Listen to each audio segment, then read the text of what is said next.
दुआ ने नौशेरवां गजनवी से तलाक मांग ली जब वो इनोसेंट प्रूव हो गई।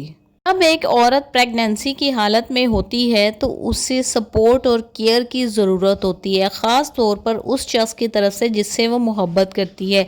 लेकिन नौशेरवा गजनवी ने कशमाला के कहने के ऊपर सारा इल्ज़ाम दुआ के ऊपर रख दिया। हाँ, उसने मुंह से नहीं बोला, लेकिन उसका एक एक एक्शन चीख चीख कर यही कह रहा था जैसे वो जेल चली गई, जैसे उसने बर्दाश्त किया नौशेरवा के सपोर्ट के बगैर। हाँ, जाफ़र ने उसका बहुत साथ दिया तमाम सबूत इकट्ठे करने के मामले में, लेकिन जब उसने साबित कर दिया कि जहर कशमाला ने दिया था और मैंने तुम्हारे साथ कोई बेवफाई नहीं की और ना मैं कर सकती हूँ, तब फिर जब नौशेरवा उसके साथ ठीक हो जाता है तो वो उसको कहती है कि मुझे अब तुमसे तलाक चाहिए और तुम्हारा इस बच्चे के ऊपर भी कोई हक नहीं है, क्योंकि तुमने तो यही कहा था ना कि ये बच्चा सरफराज का है। अब तुम कैसे इस बच्चे को ऑन कर सकते हो?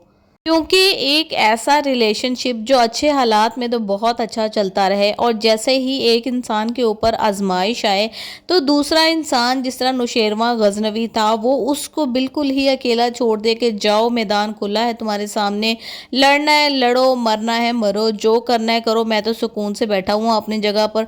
हालांकि दुआ का बाप भी गया, तब भी उसने कहा कि मैं कुछ नहीं कर सकता इस सिलसिले में, यानी कि उसके माँ बाप की भी एक तरीके से इतनी ज़्यादा इंसल्ट की भी बहुत ज़्यादा गलतियां थी। मैं ये नहीं कह रही कि उसकी कोई गलती नहीं थी, वो सरफराज से जिस तरह खुलेआम मिलती थी वो शक्को शुबा करने के लिए काफ़ी था। लेकिन नौशेरवा ने जिस तरीके से दुआ का तमाम टाइम में साथ दिया था, जब बाकी लोग उस पर शक करते थे, इसने उसके ऊपर ट्रस्ट दिखाया। ये कहाँ से उठा के इसको कहाँ तक लेकर आया, इसने इतनी मोहब्बत की दुआ से, और जब उसमें मुश्किल वक्त आया तब इसने साथ छोड़ दिया। तब इसने ये सोचा कि हाँ वाकई ये मुझे जहर दे सकती है।